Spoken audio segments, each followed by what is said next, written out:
attacked, you just kept going higher and higher and higher. It went like full right then. It did. Yeah. That's awesome. That second beat. Gone. Yeah. It was beautiful. I got up in the... Hey guys, this is Lee Montes here. I'm here at Sayville Yacht Club on July 7th on the first day of racing at the Pan Am U.S. Trials. Right here, I got the first 1 and 2 of the men's fleet.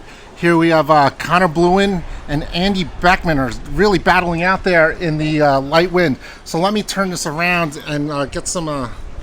Here we go. We have Conor Blouin from Davis Island Yacht Club and also College of Charleston Sailing, and Andy Beeckman from what? Newport Harbor Yacht Club. Newport Harbor Yacht Club. They are battling out, and then. That's the winner. And David Laurie has turned it up after he started hiking. I heard on like race number 4 right there. So, Conor, I wasn't out there. So, can you describe how it was to start this big regatta?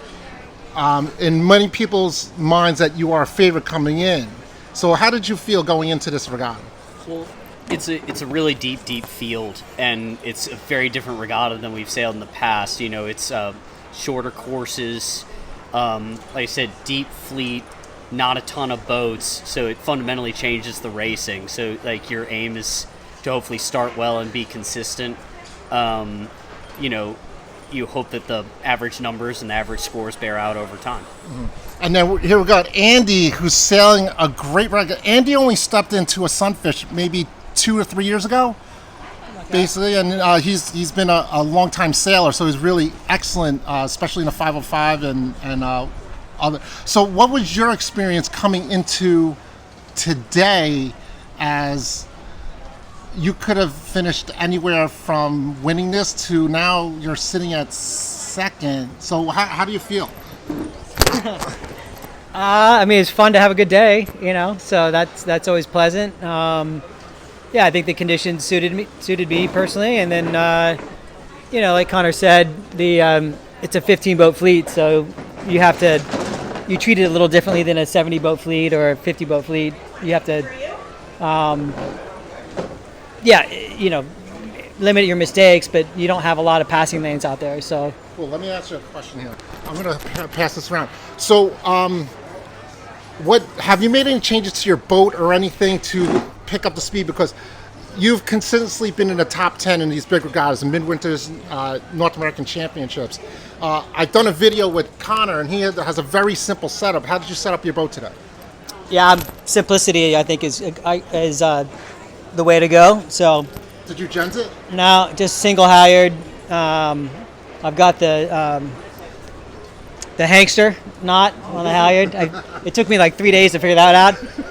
And then I put a little boom bang on and tighten that up a little bit and move my gooseneck back a tiny bit. But can you guys sit closer? Pretty simple. Yeah, pretty simple overall. So Conor, what'd you do with your boat? Did anything? No, like Andy said, I think it's a Sunfish. It's easy to overcomplicate it and say that this, that, or the other is the reason I'm doing well or not doing well. But I think it's just making sure your gooseneck's in a good place, helm is balanced, making sure your halyards are at the right height, like you got just enough vang on for the downwind, and that your outhall and Cunningham are running smooth. If you have all those things in place, the rest is just about you and sailing. That's the beauty of Sunfish. So did you sail full up, or did you have a gens in there? I have a gens that I can switch to, but I was full rigged. I don't think I slipped past 15.5, 16 on the gooseneck all day. So I was pretty... I mean, it's so choppy out there. We're searching for power most of the time. I was doing a lot of like light hiking today with like Andy said, maybe the last parts of the last 2 races. So you're like kind of starting a full hike, but like most of it's like gently leaning the shoulders out and keeping the feet in the straps, not going after it. About $160. $160 of 15 and a half, you said? Yeah, 15 and a half, maybe 16. And Andy, what were you doing with your gooseneck? I got to measure it, to be honest. I don't know where I was, but it felt good in the helm. I think I'm probably in the 15 range. So it's basically you want to be a balanced boat, though. Yeah, balanced boat, and I'm probably 152 or something like that. But same thing, you know. Just once you have a strategy with your halyards, you just kind of work the Cunningham and the outhaul. And I always try to pull more Cunningham than outhaul. is kind of my go-to. Kind of like a laser does it, and so other than that, just trying to get through the waves is really, really choppy, really steep short chop on starboard tack in How particular. are the weeds out there? Didn't notice it. Non-existent. Yeah, non-existent. Oh, that's good. That's Yeah. good. So so were you surprised at winning the last race and going 1-2, 1-2, 1-2? Yeah. No, I mean, yes. I mean, yeah, it's great to have a good race. I had a really great day. So I ended up winning the boat at the start, and so I was kind of in the lead, and so I just got pretty fired up on that and tried to do the best to hang on, So, yeah, Conor's fast, so. So, Conor, it's like you're not a stranger to, like, high-pressure situations with a lot of good sailors around you. How'd you feel about this? Is a small fleet. It's only 15 boats. And I didn't see you racing today. So I only saw the scores at the end. Was it more like you two, or is there like 3 or 4 or 5 boats, or how was that?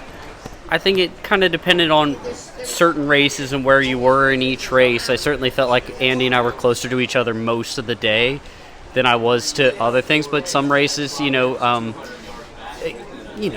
just depended on the race and where early in the race where you were. Again, I wasn't trying to win ends. I was just trying to come off the middle of the line, put myself in play each time, wait for the fleet to make decisions. I've made too many mistakes trying to predict what the wind's going to do over my career, so I'm done with that. I'm just going to wait, use the skills that I have, come off the line clean, and do things that way. But it was some races I felt like I had some good ones where I was way out in front, but I felt like there was somewhere, certainly it spreads out pretty quickly, and then it's like it's Andy and David, or it's Andy and Eugene, or it's and a lot of guys were up there all the day. It was certainly a rotating group after us two. I felt like in that top mix. So, but it's certainly not focusing too much on any individual thing at this point. It's too early. Day one. Yeah, it's day one. All right, so we got Kelly Johnson here. Kelly was watching the races and giving me some input. What did you see from a spectator boat? What was what going through your head? We were watching the gap because Conor had a big lead a lot of the race, and then it became Andy and Conor a lot toward the end. So we were watching. Sometimes the fleet was far right, sometimes the fleet was far left, or very spread out, and then they all would converge at the mark. So I don't think it was a downwind race at all. I think it was upwind. Okay, so because you're kind of new to the sunfish, what have you learned by sitting out watching these top sailors? That's a great question. I mean, get a clean lane off the start, anticipate where the wind is on which side. Andy's big 5, I'm trying to remember what those are. Clean lane, anticipation, leeward, a gap to leeward, and that always helps you get off the line. And a good start is a good race, now, usually. Did you see anything with the boat setups that you're like, oh, I think I should try that with the boat setup? I didn't get to see much of the boat set at all. Did you find most people were using Genses or not Genses? On the women's side, I think more did use gens and a higher gooseneck, but we're also, usually most women are around 130, 150. Okay. So, yeah.